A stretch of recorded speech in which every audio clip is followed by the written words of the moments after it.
Si Don Ramon ang dahilan kung bakit nasunog ang bahay natin noon. Siya rin ang dahilan kung bakit namatay si Daddy.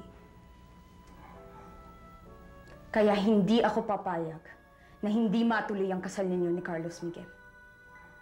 Dahil siya ang plano kong gamitin para makaganti kay Don Ramon.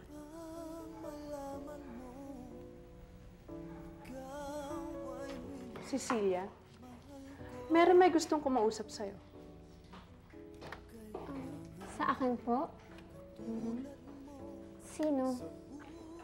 Ako!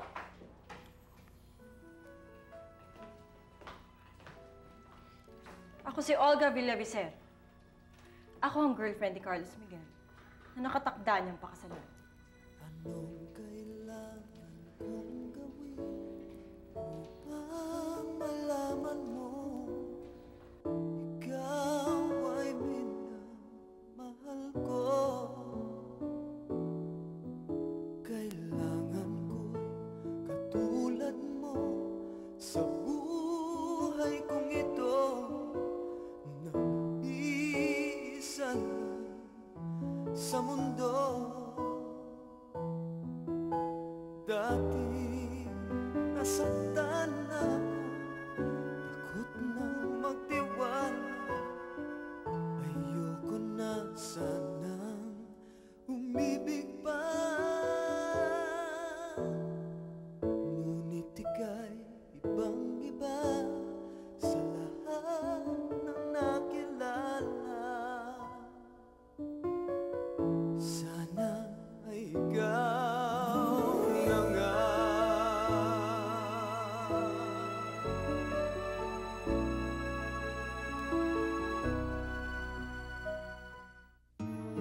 Oh, bakit parang gulat na gulat ka? Hindi mo ba alam ng isang lalaking katulad ni Carlos Miguel ay may girlfriend na katulad ko? Hindi ko alam. Siyempre hindi. Cecilia, ganun talagang mga lalaki. Pag meron silang gustong ikamang isang babae, bubula-bulahin. Hindi ganyan si Carlos Miguel. Tama-tama. Lumabas na sa printer ang invitation cards namin. Here. Imbitado ka para maniwala ka.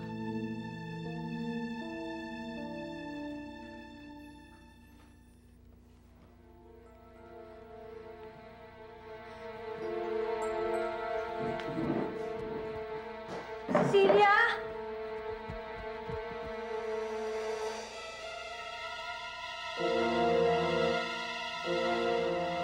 Ganda, no? Hoy! Alam mo, hindi niya alam na ngayon ko siya yayayain magpakasal. Talaga? Oo. Iba ka talaga, pare. Cecilia! Saan ka pupunta? Eh di uuwi na, saan pa? Bakit? Hindi mo na ba hihintayin si Carlos Miguel? Esme, sabihin mo nga sa akin. Sabihin mo nga sa akin para saan pa? Para mas lalo akong mapahiya? Ha? Cecilia!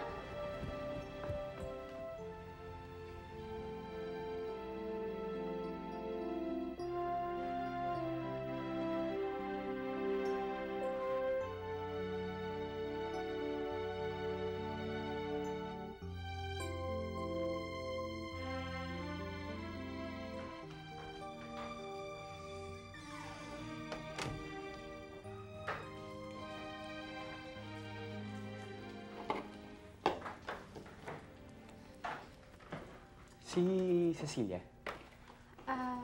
Umuwi na ho. Umiiyak. Bakit? Ano nangyari? Kinausap po siya ni Ma'am Olga kanina. Sa katunayan nga ho, inimbitahan pa ho siya ni Ma'am Olga sa kasal niya.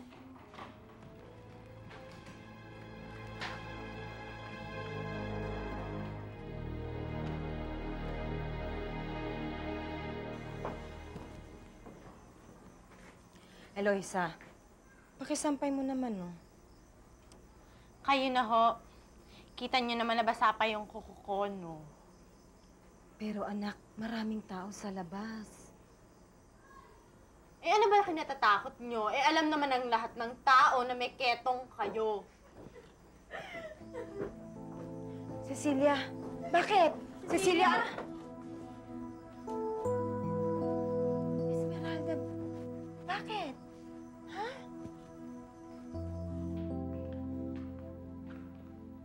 Jose Enrique, what are you doing here? Napadaan kasi ako sa neighborhood. Yayayain sana kitang lumabas, Olga eh. Kasi alam kong malungkot ka ngayon dahil sa nangyari sa inyo ni Carlos Miguel. Oh, ang bait naman ng aking soon-to-be brother-in-law.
Ano naman kung ikakasal na yung Carlos Miguel na yun?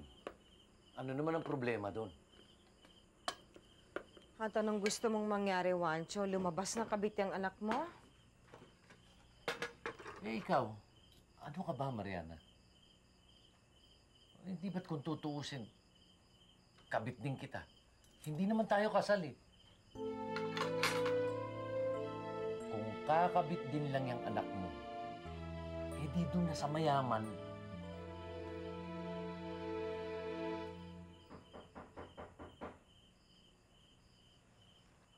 Buksan mo nga yung pinto.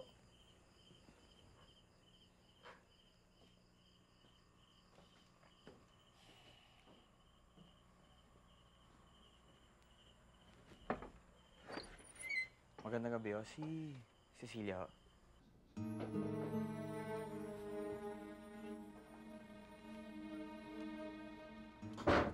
Consuelo. Simon, sinabi ko sa'yo pag nasa opisina tayo, huwag mo kang tatawagin Consuelo. Wala na sila. Wala nang tao. Malis na sila lahat.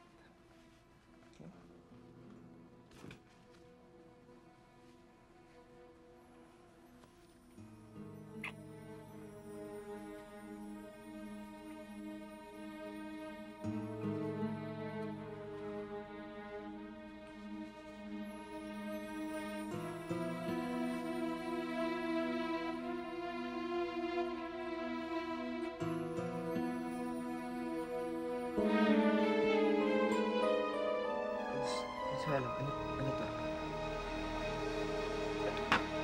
Ano nang pansinin niya?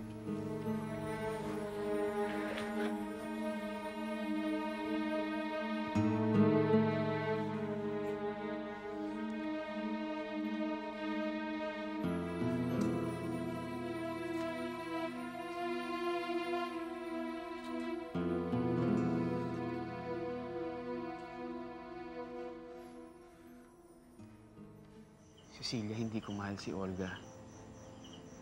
Kung ganun, bakit mo siya papakasalan? Cecilia, ang magulang ko may gusto nun. Dahil sa negosyo. Kaya lang ako pumayag nun dahil hindi ako naniniwala sa pag-ibig nun. Alam mo ba, ang dami ko na naging girlfriend. Pero ni isa sa kanila wala akong minahal. Isa ba ako sa kanila? Eh, Cecilia, hindi. Unang kita ko pa lang sa'yo. Alam ko na ikaw ang babaeng mamahalin ko. Pakakasalan. Kaya ako nga hiniwalayan si Olga eh. Dahil seryoso ako sa'yo, Cecilia. Cecilia.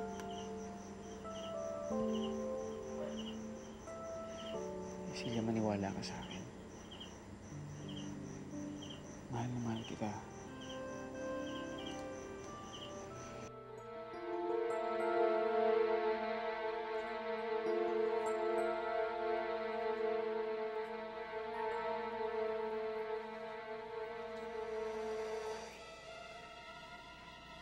Vladimir. Sino Vladimir? I said, sino Vladimir?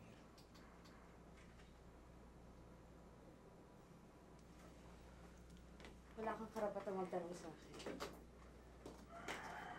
Alalahanin mo. Sekretarya lang kita.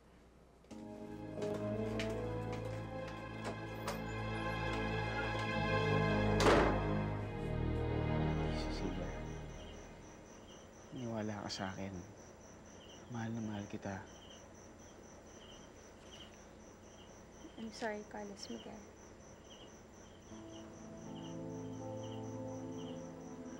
Hindi mo na ako mahal. Ha?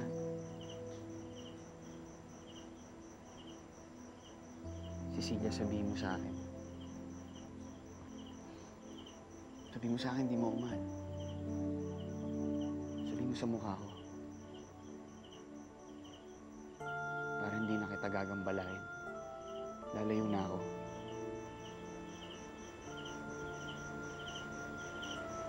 Mahal kita, Carlos Miguel. Mahal na mahal.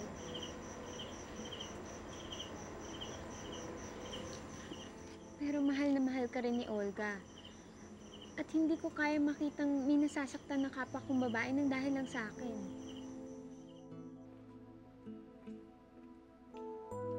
Good evening po, ma'am. Ma'am, ipagsasundo ko na po ba kayo ng pagkain?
Cecilia.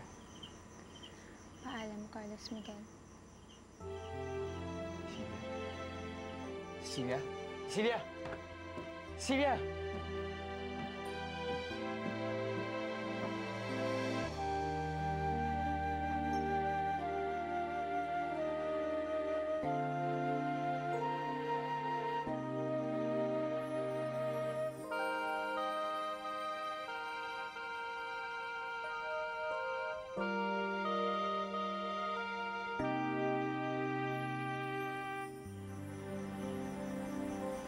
Mahal na mahal kita, Cecilia. Itong tatandaan mo. Wala ako ibang babaeng mamahalin tulad ng pagmamahal ko sa'yo.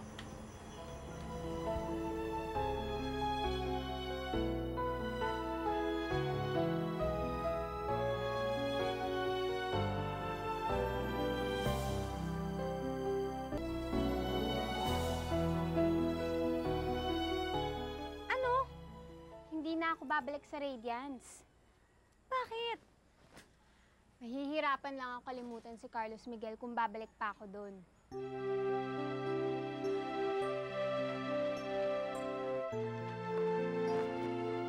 Apollo, where's Carlos Miguel? He's on his way now, Mr. Bermudez.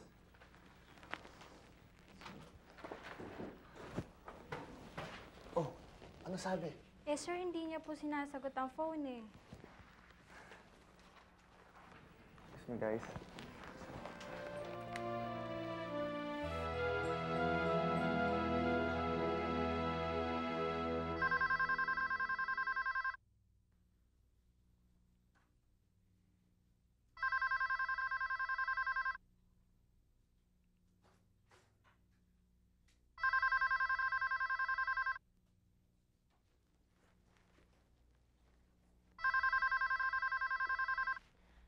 Carlos Miguel, kanina pa tawag ng tawag si Apollo. Hinahanap ka dun sa meeting nyo.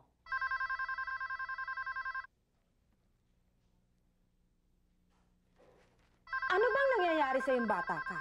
Ha? Ilang araw ka na nakakulong dito sa kwarto mo. Wala ka nang ginawa kundi uminom ng uminom. Ano ba gusto mong mangyari? Sirain ang buhay mo? Carlos Miguel! Bahala ka! Gusto mo sirain ang buhay mo? Sirain mo!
Sa lahat ng nakilala, sana ay ikaw na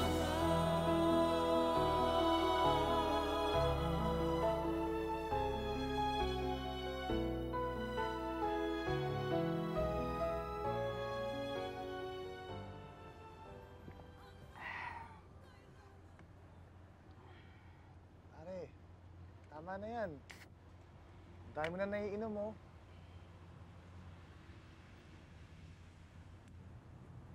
Marami. Baka nauubos to, eh, oh. Ano ba nangyayari sa'yo, Carlos? Talaga bang sisirain mo ng buhay mo?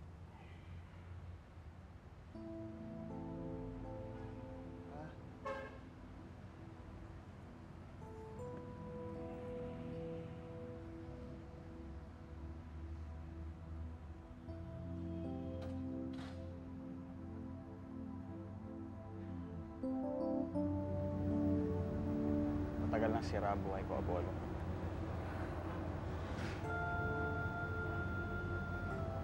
Wala nang iwan ako ni Cecilia.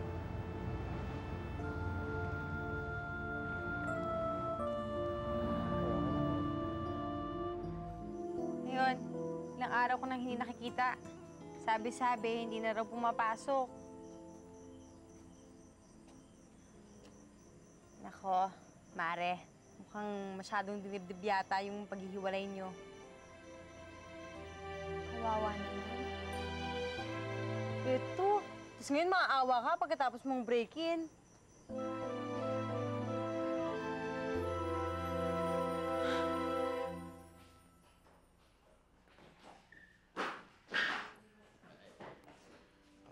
Carlos Miguel?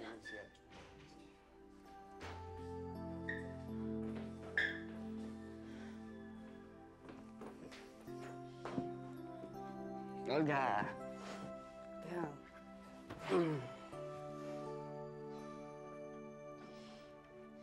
Bakit ka ba lagi naglalasing?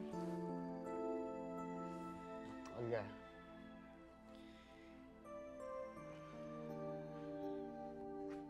Alam mo bakit? Kasi... wala na kami si Cecilia. At... hindi ko mo yata kaya, kaya...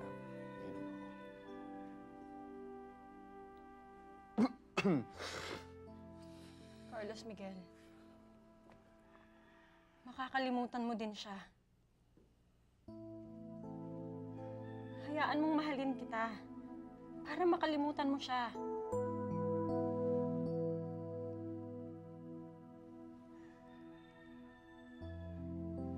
Olga, hindi kita mahal. Kailan ba yung papasok sa ulo mo? Hindi kita mahal, si Cecilia mahal ko. Naintindihan ba? Hindi mo ba naintindihan? Hindi kita mahal. Ha? Hindi! Hindi, di ba?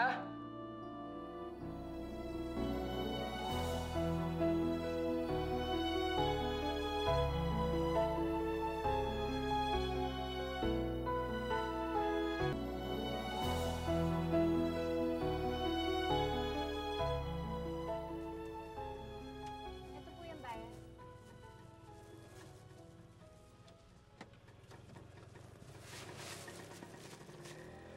Cecilia?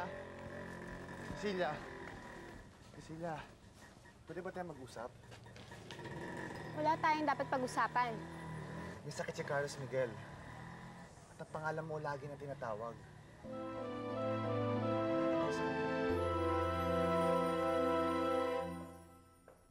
Sam!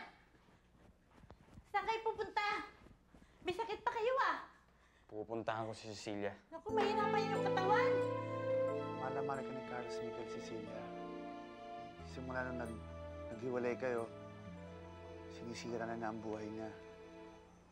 Hindi na siya pumapasok sa opisina. At wala siyang ginawa kundi maglasing. At ngayon may sakit pa siya. Tingin ko, nagpapakamatay ang pinsan ko. Puntahan mo siya, Cecilia. Ikaw lang ang tao makakatulong sa kanya.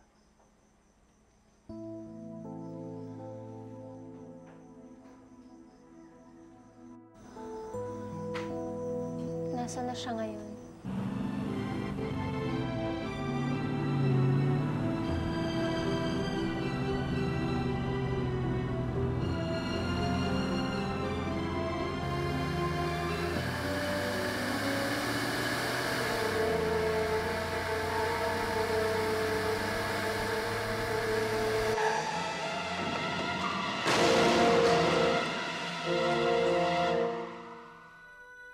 Anong kailangan kong gawin upang malaman mo ikaw ay minamahal ko? Kailangan ko'y katulad mo sa buhay kong ito. Nag-iisa lang sa mundo.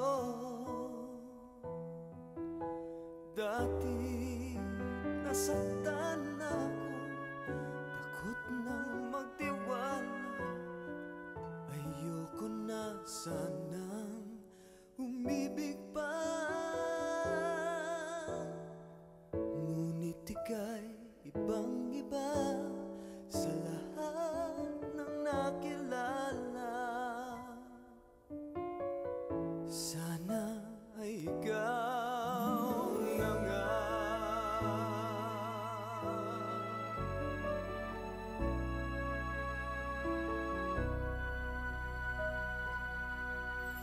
Anong kailangan kong gawin upang matigil na ang kabaliwan kong ito?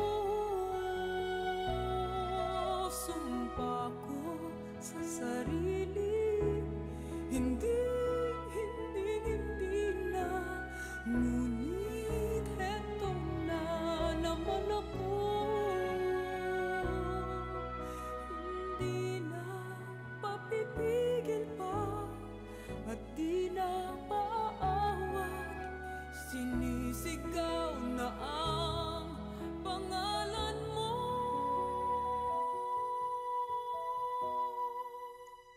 Ikaw talaga'y ibang-iba sa lahat